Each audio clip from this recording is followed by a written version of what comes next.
Y esperamos que esto no sea solamente una visita, sino que usted pueda tomar también la decisión, si usted lo quiere, de hacer de esta iglesia su iglesia. Así que estamos muy contentos que estén aquí. ¿Podemos darle otro aplauso? Gracias que están. Qué bueno. Bueno, como decía Marco recién, nosotros estamos preparándonos para el domingo 22 de diciembre, porque vamos a tener un culto especial de Navidad. Así que quiero hacer una pregunta muy rápida. ¿Cuántos de ustedes ya saben a quién van a invitar? ¿Ya saben a quién van a invitar? Qué bien. ¿Sí? ¿Algunos de ustedes? ¿La mayoría? ¿Sí? ¿No? ¿Casi la mayoría?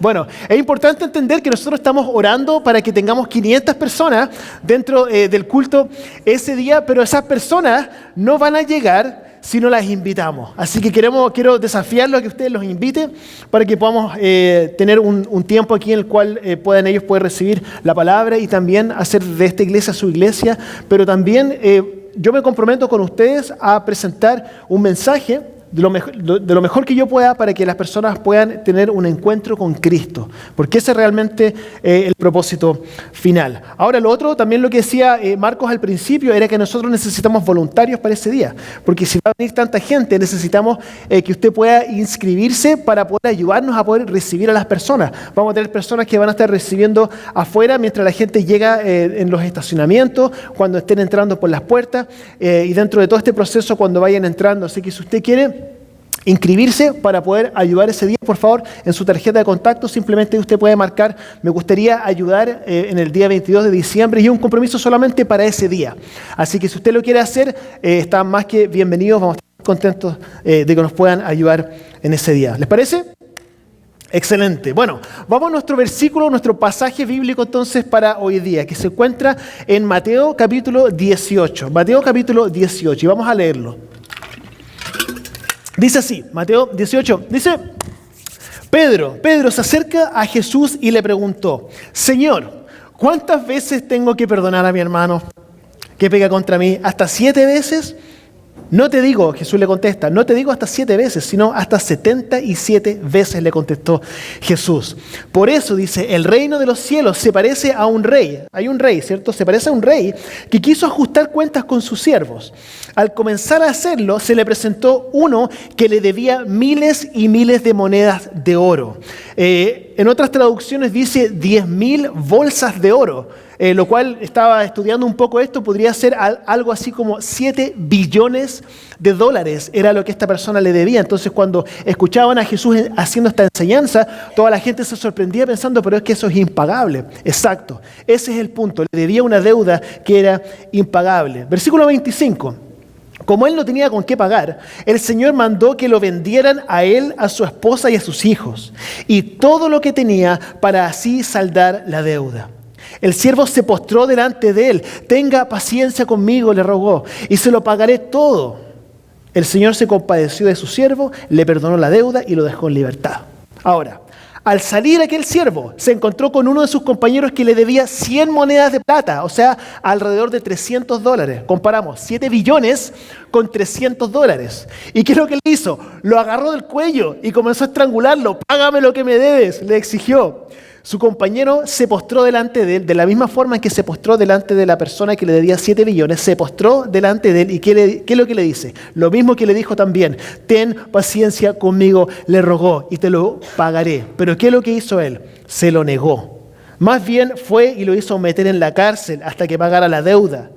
Cuando los demás siervos vieron lo ocurrido, se entristecieron mucho y fueron a contarle a su señor, a la persona que le había perdonado los 7 billones.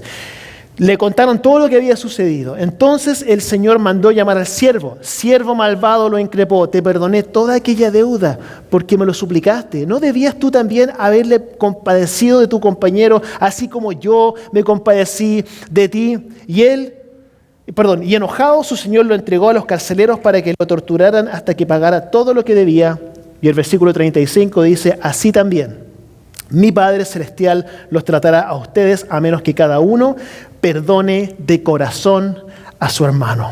Que Dios bendiga su palabra. Vamos a orar. Señor Jesús, queremos disponernos en esta mañana para que tú nos hables. Nosotros creemos que tú estás aquí, lo creemos que tu Espíritu Santo está aquí, creemos que este mensaje está hecho especial para nosotros hoy día. Abrimos nuestro corazón para escuchar de ti, abrimos nuestro corazón, nos disponemos y yo me dispongo ante ti en esta tarde para poder escuchar tu voz y poder entregar tu mensaje.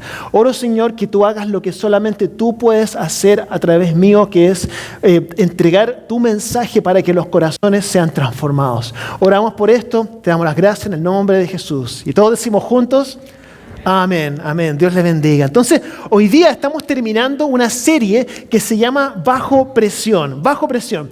Y yo espero que esta serie haya sido de bendición para ustedes. Y espero que el resultado de todo lo que hemos estado aprendiendo haya resultado en que usted se sienta menos presionado. Hemos estado hablando sobre ¿qué? La trampa de la comparación, hablamos una vez. Hablamos sobre la culpa, hablamos sobre la gracia y la verdad, hablamos sobre juzgar, hablamos sobre propósito, etcétera, etcétera. Y hoy día vamos a concluir la serie hablando sobre el perdón, Y para comenzar, lo que quiero hacer es traerlos al momento de la crucifixión de Cristo. Cristo está siendo crucificado, ya fue torturado y llega a su último momento, antes de respirar, su último respiro. Y dice estas palabras en Juan 19:30. Dice así, dice, al probar Jesús el vinagre, dijo, todo se ha cumplido, todo se ha cumplido. Luego inclinó la cabeza y entregó su espíritu. Todo se ha cumplido. Entonces hoy día nosotros vamos a hablar respecto al perdón. Y lo que quiero que entendamos hoy día es que nuestra capacidad de poder perdonar a nuestro prójimo tiene directa relación con que si nosotros realmente entendemos lo que Cristo estaba diciendo cuando dijo que todo se ha cumplido. De eso vamos a hablar hoy día. Vamos a hablar sobre el perdón. Pero antes de hablar sobre el perdón, quiero hablarles sobre Chiloé. ¿Cuántos de ustedes conocen Chiloé? No Chile, Chiloé. Bueno, Chiloé es un archipiélago que está al sur de Chile. Son varias islas y yo tuve el privilegio de poder pastorear una iglesia durante 6 años en Chile y nuestra iglesia teníamos también 3 iglesias en las islas de Chiloé. Y una de las cosas que me gustaba hacer era poder visitar esas iglesias. Muchas veces visitaba con mi hijo Matthew, íbamos a esa iglesia y pasábamos tiempo con las familias, etc. Y una de las cosas que ellos hacían, de hecho tengo algunas fotos ahí, tengo una foto de Chiloé, esa es la isla de Chiloé, y también lo que hacían muchas veces eran sacrificaban animales, y tengo una imagen ahí que para algunos esa imagen puede ser un poco fuerte, pero esos son corderos. Y parte de lo que hacían cuando nosotros los íbamos a visitar, porque es una cultura bastante primitiva, era que ellos nos recibían con un cordero. Entonces nosotros con mi hijo llegábamos y estábamos muy contentos de recibirnos y tenían el rebaño con los diferentes animales, los diferentes corderos, y nos decían cuál van a querer. Y los pobres animalitos estaban ahí y uno tenía que decidir. Y decía, bueno, ese se ve más o menos bueno. Entonces se lo elegían, le cortaban el cuello, lo colgaban y lo ponían, le cortaban el cuello, lo desangraban completo porque con la sangre hacían prietas, que nosotros le llamamos prietas, y después degollaban el animal y lo preparaban así tal cual como lo estábamos viendo. Y la razón por la cual quería recordar eso era por 2 razones. Una, me acuerdo de algo que me impactó mucho. Me impactó mucho porque yo había visto cómo ellos agarraban un cordero y también había visto cuando agarraban un cerdo. Cuando agarraban un cerdo, el cerdo gritaba, hacía por un tremendo escándalo, pero el cordero cuando lo tomaban no metía ningún ruido. Simplemente uno lo traía y lo degollaban. Y me acordaba de Isaías 53, donde hablaba que iba como cordero al matadero. Y eso me impactó tanto cuando lo vi porque entendí qué se refería con ese pasaje. Pero cuando pienso en eso, estoy pensando también en lo que estamos hablando hoy día, porque los sacrificios de animales eran algo muy común dentro de, en realidad, toda la Biblia. Los sacrificios de animales lo vemos en el Antiguo Testamento. Sacrificaban animales para su alimentación, pero también sacrificaban animales para poder expiar sus pecados. En otras palabras, uno presentaba un animal en el altar para poder ser nuestro representante en el altar ante nosotros. En otras palabras, ese animal, ese inocente animal que nosotros pensamos, claro, qué inocente animal, ¿cómo le pueden hacer eso a un pobre animal? Ese era exactamente el punto. Un animal inocente sufría injustamente por mí. En otras palabras, ese animal debiese haber sido yo. Y ese animal sufre porque yo pequé, pero ese animal va a pagar el precio que yo tendría que haber pagado. Y lo vemos a través de toda la Biblia. Lo vemos en Adán y Eva, cuando ellos recibieron las vestimentas de parte de Dios, que eran cueros de animales, en Génesis 3:21, luego de haber sacrificado probablemente, aunque no lo vemos dentro de la Biblia, pero se asume de que había un sacrificio de animales. Caín y Abel, también vemos a Abel en Génesis capítulo 4 presentando lo mejor de su rebaño ante Dios. Noé, después del diluvio, presenta un sacrificio de animales. Abraham, cuando va a sacrificar a su hijo Isaac, dice que Dios provee de un carnero en reemplazo por su hijo. También en el Nuevo Testamento vemos como tradición judía eran los sacrificios de animales. Lo veíamos que lo hacían los sumos sacerdotes, presentaban una vez al año 2 sacrificios. Era un carnero que era en el altar por el perdón de los pecados del pueblo y otro chivo expiatorio que lo dejaban libre en el desierto para el pobre animal pagar por los pecados de todo el pueblo. Y hasta el día de hoy también tenemos las personas que son parte de la tradición judía tienen el Yom Kippur, que lo hacen una vez al año en septiembre para hacer esto mismo. Y hoy día nosotros pensamos y decimos, bueno, tantos sacrificios de animal que vemos en la Biblia, ¿por qué tenían que sufrir estos pobres animales?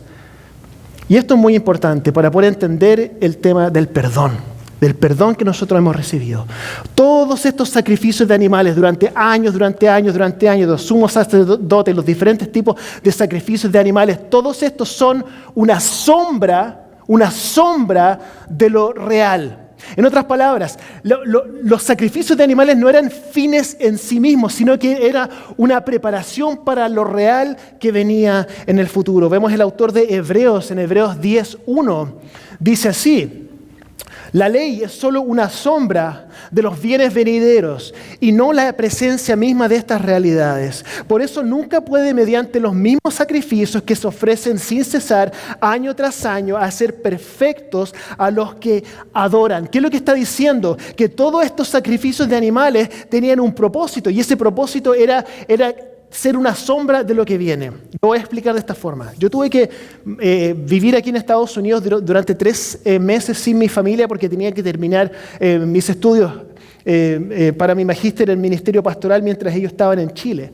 Y no los vi durante 3 meses. Y probablemente fueron los 3 meses más difíciles de toda mi vida, porque lo único que podía ver era sus fotos, podía hablar con ellos por teléfono, y eso era todo. Y no era suficiente, yo quería estar con ellos. No veía su expresión, no sentía la fragancia, no interactuaba. Y mientras pasaba el tiempo yo decía, ya falta menos, faltan 2 días para poder encontrarme finalmente con mi esposa. Había toda esta preparación hasta que finalmente me encontré con mi familia. Era lo que estaba esperando. Entonces, cuando pienso en esto y pienso en los sacrificios de animales y toda esta preparación, era una preparación hasta llegar a un momento climático cuando Cristo llega a la escena en el momento en que Juan el Bautista está bautizando, y en Juan 1:29, ¿qué es lo que dice? ¿Se acuerdan? Está bautizando Juan el Bautista y luego ve a Cristo y dice, al día siguiente Juan vio a Jesús que se acercaba a él y le dice algo muy extraño. Dice, aquí tienen ¿al qué? Al Cordero de Dios que quita el pecado del mundo. ¿Por qué dice esto? Porque todo lo anterior era una sombra, todo lo anterior era una preparación, eran imágenes, eran ilustraciones, pero lo real había llegado en ese momento, que era Cristo. Y luego Cristo vive una vida sin pecado y nos muestra cómo vivir, nos muestra el camino, y llega el momento final en el cual Él se presenta en la cruz, muy parecido como nosotros vimos esos corderos ahí. Se presenta en la cruz y dice las palabras que estábamos hablando al principio. ¿Qué es lo que dice? Dice, todo se ha cumplido. Todo se ha cumplido. ¿Qué se cumplió? El sistema de sacrificio ya estaba obsoleto. Ya no existía. 2 Corintios 5:21 dice así. 2 Corintios 5:21 dice, el que no cometió pecado alguno, Cristo, por nosotros, Dios lo trató como un pecador, para que en Él recibiéramos la justicia de Dios. En otras palabras, no más sacrificios de animales, no más sumo sacerdote, no más redenciones renovables cada año, sino que Cristo muere una vez por los pecados de todos. Los de antes, los de ahora, los del futuro. Qué increíble perdón que hemos recibido. Podemos alabar a Dios simplemente porque hemos recibido un perdón que realmente no hemos merecido. Entonces ahora viene la pregunta del millón. ¿Lo entendemos? ¿Entendemos? ¿Entendemos el perdón que hemos recibido? Y uno puede decir, sí, lo entiendo, porque bla, bla, bla, bla, y el pastor lo explicó, ¿cierto? Y que el pecado, y que la sustitución y la redención, y podemos dar toda una explicación de por qué nosotros entendemos en nuestra mente el perdón que hemos recibido. Para lo cual quiero contarles un chiste. Yo no soy muy bueno para contar chistes, pero este chiste me encanta. No es muy bueno, pero me encanta el chiste, no sé por qué, me da mucha risa. Se cuenta la historia de una persona que muere y se va al cielo y se encuentra con San Pedro, obviamente, ¿cierto? Se encuentra con San Pedro y luego esta persona que llegó al cielo mira a todo su alrededor y se da cuenta que en todas las murallas están llenos de relojes murales. Y le pregunta a San Pedro, bueno, estos relojes murales, ¿qué es lo que representan? ¿Por qué hay tantos relojes murales? Y le dice, bueno, estos relojes murales representan la vida de cada persona que ha fallecido y que ahora está en el cielo. Y se daba cuenta que también estos relojes murales, las manecillas de los relojes se movían a diferentes velocidades. Entonces le pregunta a San Pedro, ¿por qué se mueven estos relojes a diferentes velocidades? Y bueno, dice, hay una relación directa entre la cantidad de pecados que la persona cometió en su vida y la velocidad de las manecillas. En otras palabras, si las manecillas se mueven rápido, la persona pecó mucho. Si las manecillas se mueven lento, la persona pecó poco. Entonces se da cuenta y mira un reloj y dice, ese reloj se mueve tan lento. Y dice, bueno, ese es el reloj de Billy Graham. Ah, bueno, qué interesante. Y luego hay otro reloj que se movía incluso más lento, casi imperceptible. Y le dice, bueno, ¿de quién es ese reloj? Bueno, ese es de Santa Teresita de los Andes. Bueno, chilena. No, estaba pensando en la Madre Teresa, ¿cierto? Se movía muy lento. Entonces él quería saber, bueno, ¿y dónde está mi reloj? Dice, bueno, su reloj lo mantengo en mi oficina porque lo uso de ventilador cuando hace calor. Sí.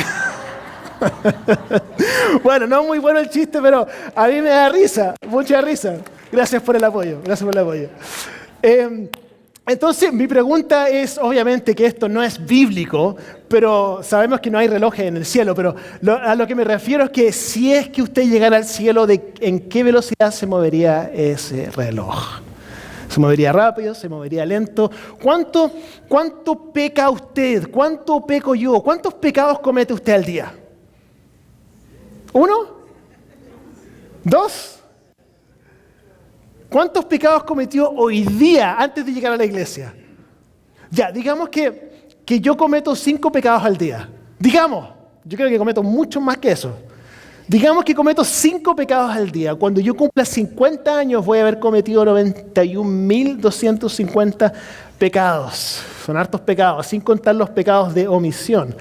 De hecho, Isaías 64:6 habla respecto al hecho de que nosotros, incluso nuestros actos de justicia, incluso lo que nosotros pensamos que hacemos bien, están manchados de pecado.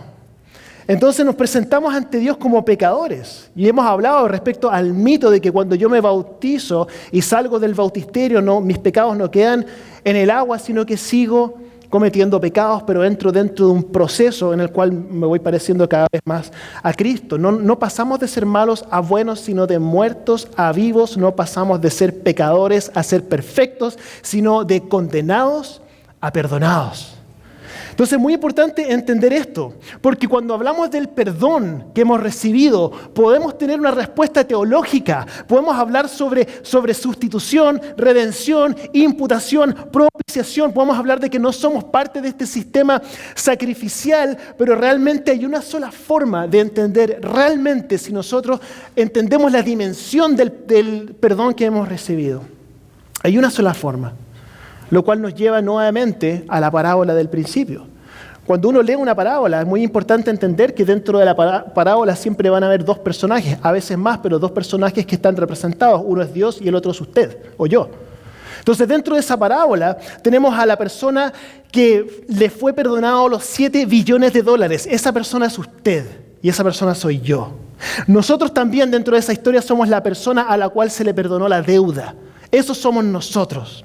Entonces nosotros podemos ver esa historia y sorprendernos de la reacción que la persona tuvo cuando fue estrangulando a la persona que recibió los 7 billones de perdón, y esta está estrangulando a la otra persona que le debe $300. Y podemos sorprendernos y decir, pero es que ¿cómo no lo ves si se te perdonaron 7 billones de dólares? ¿Qué son 300?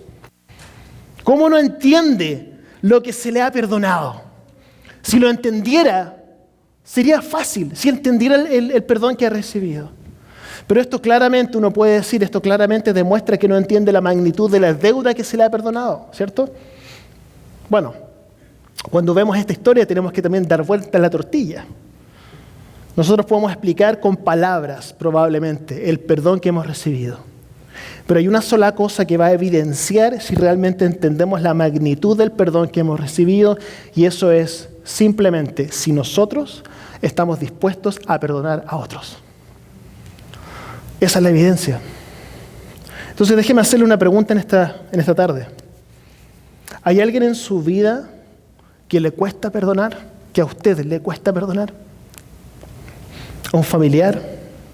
¿Un amigo? Quizás alguien te debe dinero. Quizás alguien te debe una disculpa. Quizás fuiste víctima de alguna injusticia. Quizás fuiste víctima de algún tipo de abuso.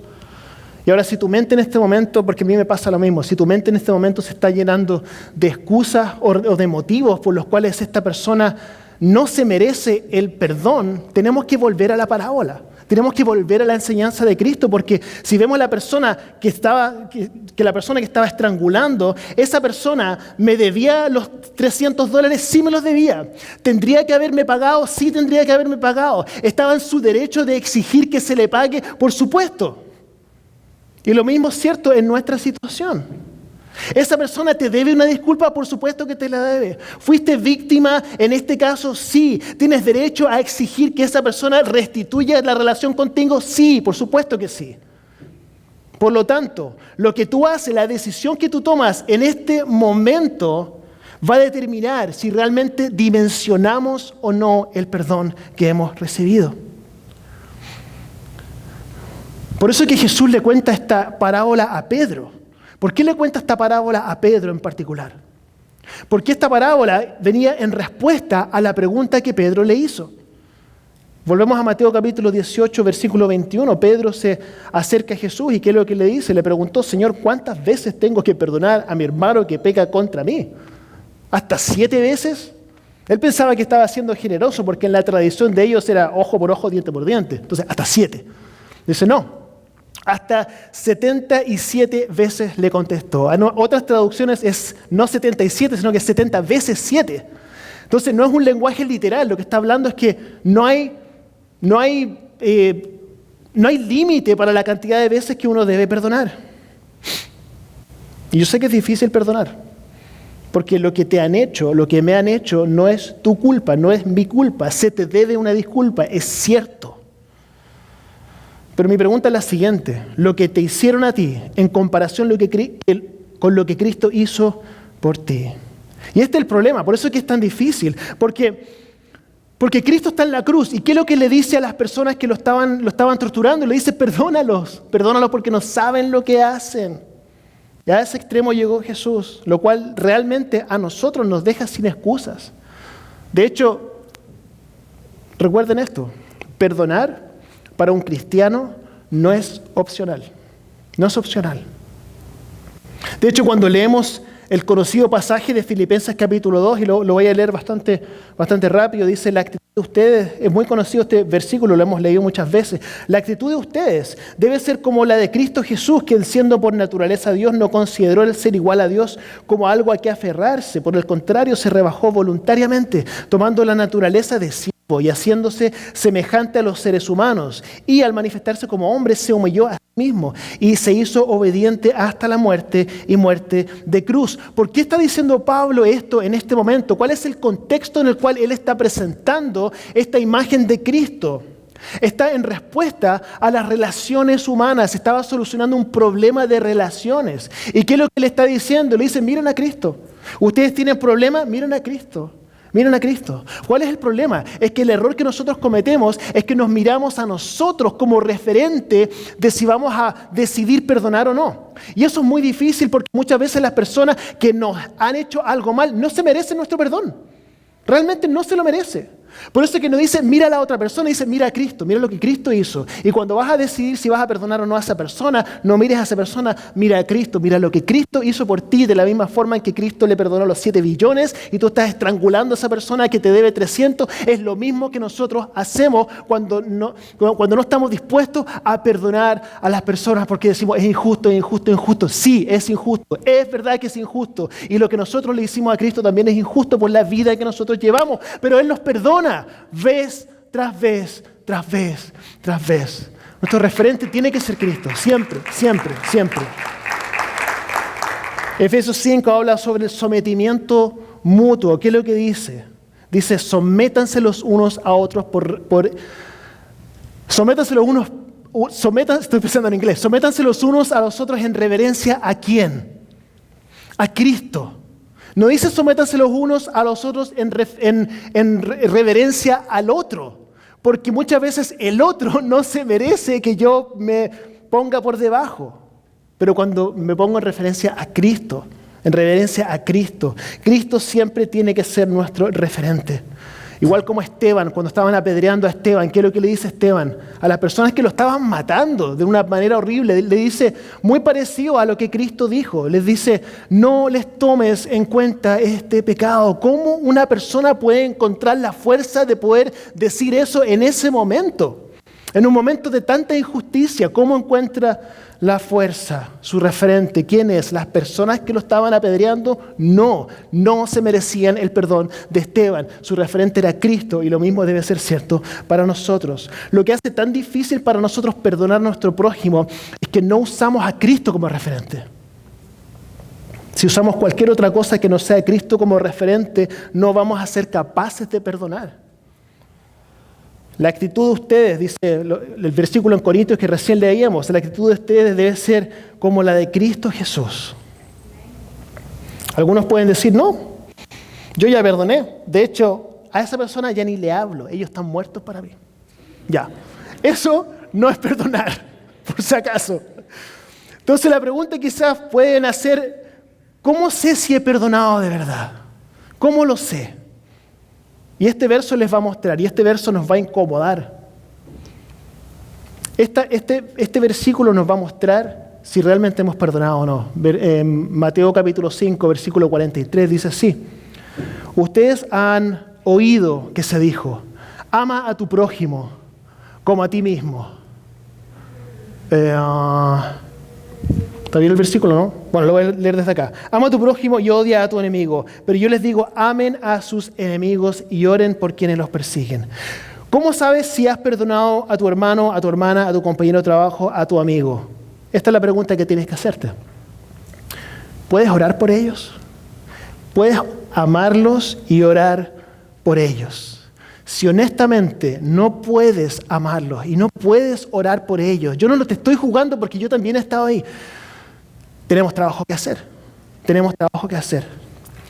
Pero perdonar para un cristiano no es opcional. De hecho, esto es muy importante. El peso que tú estás llevando, el peso que yo llevo de la falta de perdón es mucho más pesado que el peso del desafío que tengo que tomar para poder perdonar a esa persona. ¿Se entiende? El peso que llevo ahora de la falta de perdón es mucho más pesado que el paso que tengo que tomar. Y eso es lo que quiero invitarlos a hacer hoy día. Voy a terminar con esto. Hay una tortura que yo había escuchado, que era una tortura romana. Los romanos eran expertos en tortura. Ellos como que perfeccionaron el arte de la tortura. Los griegos fueron los que inventaron la crucifixión, pero los romanos lo perfeccionaron. para que fuera lo más terrible posible. Entonces ellos tenían muchas torturas que hacían, y una de las torturas que ellos hacían era, por ejemplo, si yo mataba a alguien, asesinaba a una persona, el precio que yo tenía que pagar era que tenía que amarrar a mi cuerpo la víctima, la persona que yo había matado, tenía que amarrármela a mi cuerpo y tenía que acarrearlo hasta que la descomposición de mi víctima, los gusanos que corrían por el cuerpo de mi víctima comenzaban a carcomer mi propio cuerpo hasta que yo moría, y se llamaba el muerto mata al vivo. Cuando pienso en eso, pienso en la falta de perdón. Yo pienso que muchas veces nosotros acarreamos a alguien que tenemos que perdonar, a alguien que tenemos que soltar. Y muchas veces estamos esperando que pase algo, estamos esperando que esa persona se acerque, estamos esperando que la persona muestre señales de arrepentimiento. Es posible que incluso la persona que tú tienes que soltar, esta persona quizás incluso esté muerta, quizás esta persona ya haya pasado de esta vida. No significa que lo hayas perdonado aún. Y la falta de perdón puede llegar a matarte espiritualmente, pero cuando tú perdonas, dejas libre a un prisionero. Y ese prisionero eres tú. Eres tú. Uno puede decir, bueno, ¿cómo voy a perdonar si esa persona no se disculpa conmigo? No muestra señal de arrepentimiento. Muchas veces tú vas a estar esperando por siempre. Hay que perdonar de todas maneras. Entonces lo que quiero hacer ahora, voy a pedir que si por favor pueden inclinar sus rostros, sin mirar para ninguna parte, pueden cerrar sus ojos. Y este momento es para ustedes. Este momento es para ustedes. Que puedan pensar un poco en lo que hemos estado hablando. Hemos dicho que hay una relación directa entre nuestra capacidad de entender el perdón que hemos recibido y nuestra capacidad de perdonar. Pero también quiero que recordemos y que entendamos que también funciona al revés. En el sentido de que mientras más perdonamos, también entendemos más el perdón de Dios. Entonces muchas veces uno puede decir que no tengo deseos de perdonar, no siento perdonar. Perdona de todas formas. Y vas a comenzar a entender en tu espíritu más profundamente el perdón que has recibido. Y vas a recibir libertad. Entonces quizás estás aquí y hay un paso que tienes que tomar. Quizás tienes que llamar por teléfono a alguien. Quizás tienes que mandar un mensaje de texto, mandar un email. Quizás hay una persona en tu vida que quizás nunca más la vas a ver o que quizás ya pasó de este mundo. Quizás en tu caso tienes que escribir una carta de perdón y esa carta tienes que después quemarla.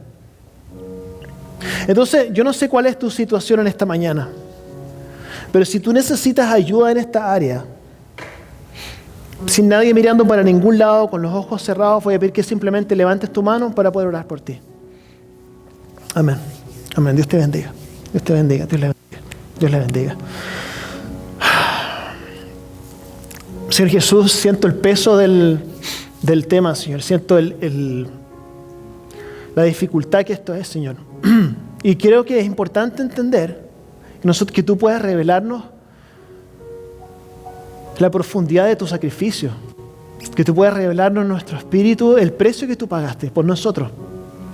Y que podamos recordar hoy día que aunque suena como una tarea difícil o imposible, que tú nos llamas a hacerlo igual. Yo quiero pedir que tú nos ayudes a recordar que las personas que nos deben algo, que nos hicieron algo o que deben disculparse con nosotros, no se merecen nuestro perdón necesariamente, pero cuando te miramos a ti, nos quedamos sin excusas, Señor. Oro, Señor, que podamos recordar las palabras que tú dijiste cuando estabas en la cruz. Todo se ha cumplido. Tú nos has perdonado nuestra deuda.